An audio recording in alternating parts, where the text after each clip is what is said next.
What's up? You're listening to Randomly Relatable SG, where we talk about random things you relate to. What's up, guys? Welcome to the number one new podcast in the world. Today we have a very, very, very special guest, the most successful Singapore footballer of his generation, the highest paid Singapore footballer of his generation, and the ultimate superstar. We have the one, the only. He's onside for Hariss. He's looked across the line. He's judged this very well. The drag back to Hariss Harun. On the volley! Oh! What a goal! At the National Stadium. What his latest going to be. Near post not defended by Myanmar. Finally cleared. And Hariss is there yet again. Another volley.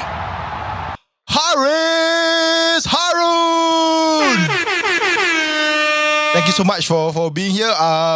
You're superstar, and like it doesn't get old when we speak to superstars. I know last time we speak like right now after doing this for 2 years, and now we speaking to like celebrities and superstars. It doesn't get old. Like I still get nervous like around this type of like people of such stature. Yeah.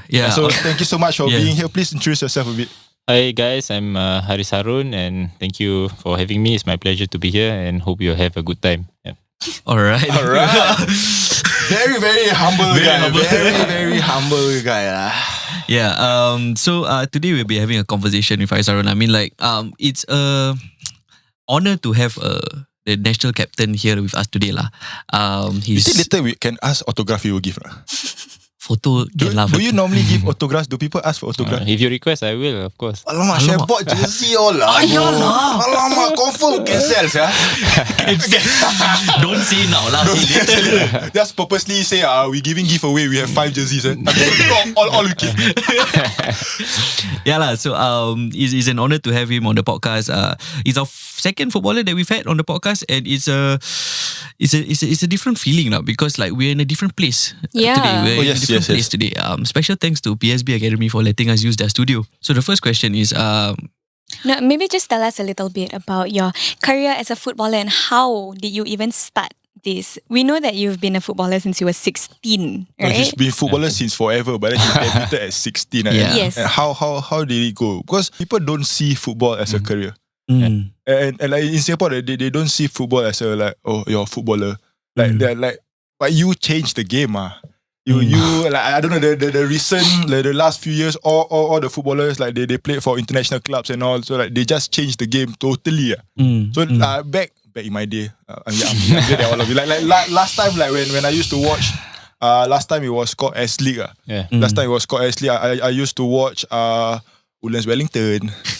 Then Balestier Casa still alive. Go Back United, Home Team, SFFC, all those stuff. Were you playing in those clubs? Yeah, I was basically playing for Young Lions. I didn't really play for any other clubs, but same like you, I grew up watching all these teams. I don't know if you remember Jurong, Sembawang Rangers. Oh, Sembawang! I remember Sembawang at football club. I live in Yishun, so Yishun was always, it was the Flamingos, but I don't know what team that one. I think for me in Woodlands, Flamingos? Like because the stadium got Flamingos, but I never see that before. Then after that it was Albrecht Nikata. Oh, okay. mine was Warriors. Woodlands Wellington. Kau Woodlands But there's Warriors also, right? Woodlands Wellington. Yeah, Woodlands Warriors was it? Then Warriors is Chua what? Chu Kang, yeah, that was Warriors. Chua Chu So, Kang. You yeah. stay in Marsiling, Woodlands Wellington, I don't know. Most of my friends were in Warriors. Huh? I don't think that was a professional club though. I don't know. But like, you know, the typical roadmap of how footballers in Singapore go is that they will go to Singapore Sports School and then they would get scouted when they were young and everything, right? So was that your roadmap? Was that your progression, or was it different for you? No, it was different for me. Ironically, I went for sports school trials, but I didn't make it. So you must be a lousy player. So You must just be. it was just so the pioneer batch of for sports school was the 1991 batch. So I was from the 1990 batch. We were liquid form then. So yeah, in that sense, right? So for me, they did open up a trial for the 1990s batch, but which meant that we had to repeat Sec 1 if we went to sports school. So it was a little bit complicated in that sense lah. So but nevertheless, I still football being football passionate. You want to play, you want to be in the best place, and then sports school they had this roadmap of helping the 50-50, athletes, right? student athletes and so on. So I was very much interested. So I went for the trial. I think they shortlisted me or they called me, so I went, but I didn't make the final cut.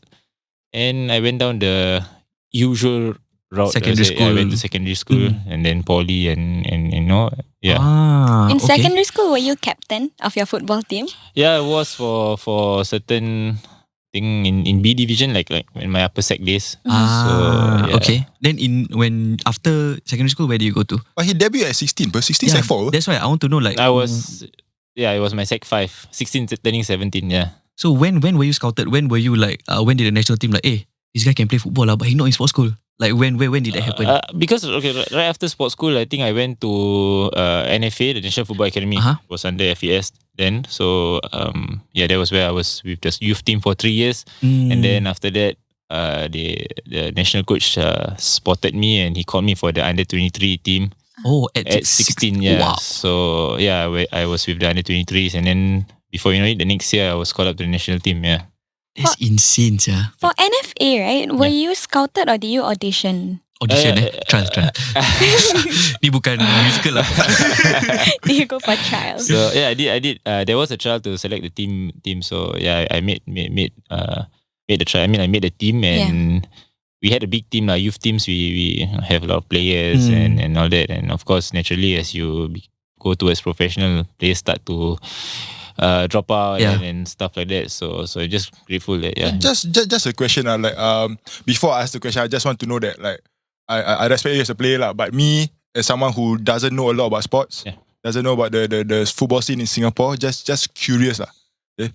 So were you just born this good, or you really no, because you see the not much time to train, bro. Yeah. 16, he's playing at the highest level in Singapore already.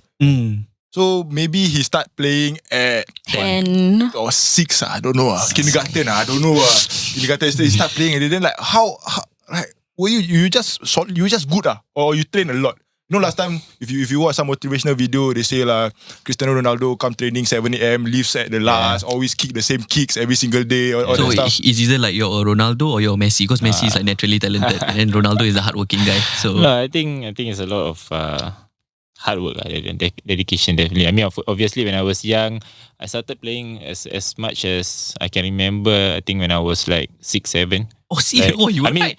Just kicking the ball and knowing football, what football is, watching on the TV and playing, at the void decks back then, and with kids of the same age and stuff like that. So you never really think of football as a career. Then you just think of it as a sport, as a game. You want to have fun, that feeling that the game gives you, So you just play, all the way, and then in primary school also you'll be playing during the recess and after school, and the school team only. You're always captain You always people want to be in your team. Don't I choose first. Hariss. The person who get Hariss, he confirm win. I mean, it was fun, basically fun. 7-year-old doesn't know what career means. You don't even know the meaning of career. So Now, a word from our sponsors. Why are you so stressed, man? I want to apply for this job, but the minimum requirement is a degree, and I don't have one. Why don't you just get a degree, bro? I don't know where to apply, man.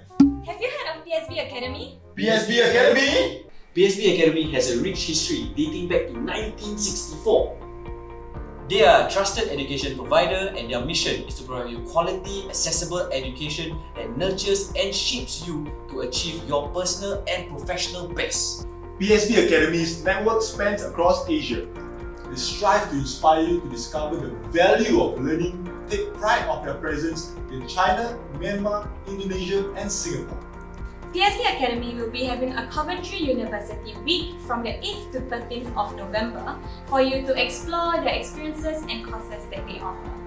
They have all sorts of courses ranging from media and communication to engineering to hospitality. So, what are you waiting for? The link is in the description below to sign up now. Back to the podcast. For me, it was just having fun and pursuing that, and I'm just glad that till this day I still have that fun feeling. I think that's very important to have in what you're doing. Yeah. That never disappeared, the feeling. Because I know if you start making like your passion your career, you know, some people might like lose the excitement for it. I think it's important to mix it up lah. You know, definitely. Of course, the older you get, you turn pro. There's pressure. There's all the expectation. All the funny things come along. And all that. But I think it's important to retain that fun lah. That's where you try you improve. You retain that motivation and always set new milestones. Yeah, new milestones. Something goals to aim for. You see, if you lose that passion, you lose that love for the game. I think that's where things don't just go downhill. Going back a bit because like you were the youngest player, like youngest to debut at 16 and stuff like that. So like you had a goal of playing for national team. I assume lah. Yeah. But at 16, get ready. Yeah. So like, did that crush? Like, did it make it boring? Like to you, like, why like so easy? Everything I go, so I win. Everything I go, so I win. Everything I go, I win. I win.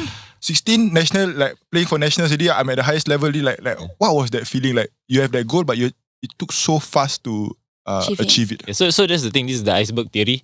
So what you just mentioned is the top. Nobody sees the bottom. So I had to go through a lot of things that people don't know to achieve. So maybe you want to share a little bit. Never did I feel like it's so easy to like to do this. Everything wherever I go I win, or whatever I do it tends to goal.